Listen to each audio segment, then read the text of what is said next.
Darwin is the capital of the Northern Territory, in a place Australians like to call the Top End. Situated at the edge of the Timor Sea, the city is closer to Bali than Australia's other major capitals.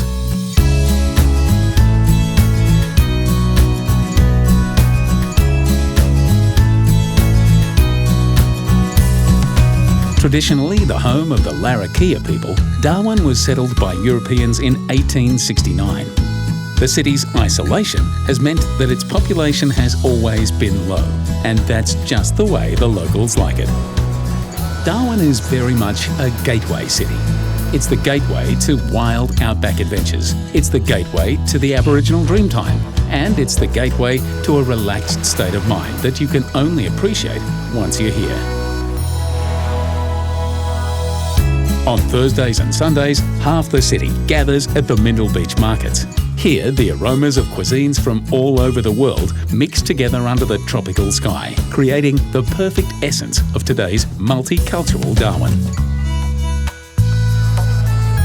At sunset, head down to the beach for the best show in town as the sun dips into the Arafura Sea. Then catch a double feature under the stars at another local institution, the Deck Chair Cinema.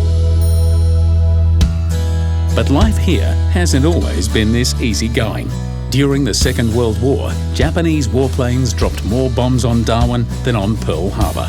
You can learn more about those dark days and about the city's ongoing military significance at the Defence of Darwin Experience and the Australian Aviation Heritage Centre. At the Darwin Museum and Art Gallery, learn how Darwin was tragically flattened again in 1974, this time by Mother Nature. The museum and art gallery is also the perfect introduction into local cultures and the territory's unique natural environment. While you're here, say hello to Sweetheart, a rogue croc that developed a taste for small aluminium boats before he was finally caught. Sweetheart's much quieter these days, but you can still experience the awesome power of Australia's salt and freshwater crocs at Crocodilus Park. Just a 15-minute drive from Darwin, the park is home to over 1,000 crocs, from hatchlings to adults weighing over half a tonne. But to get close, real close, make tracks to Crocosaurus Cove, right in the heart of the city. Have a go at feeding the crocs, or better still, climb into the cage of death and be lowered into a tank with some of the largest captive salties on the planet.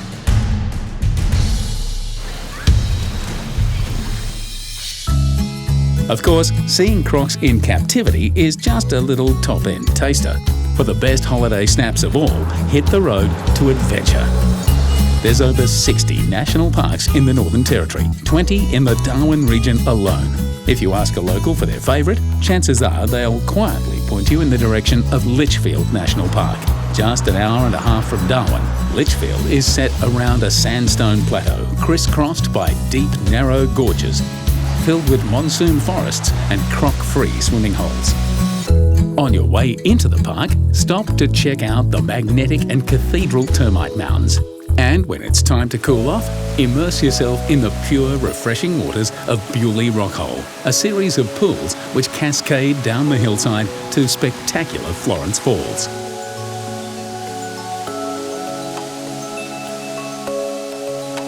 A little further into the park are Tolna and Wangi Falls. Step into the primordial waters and let your worries float away.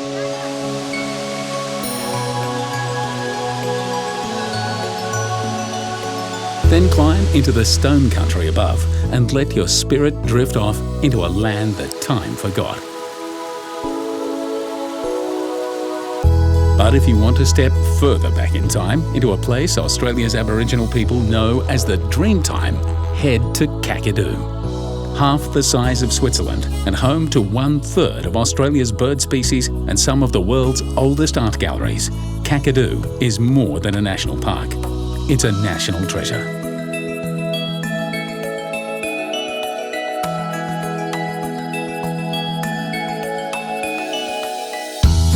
Whether you've explored the outback for a few days or a few months, there comes a time when everyone begins to long for the creature comforts of the city.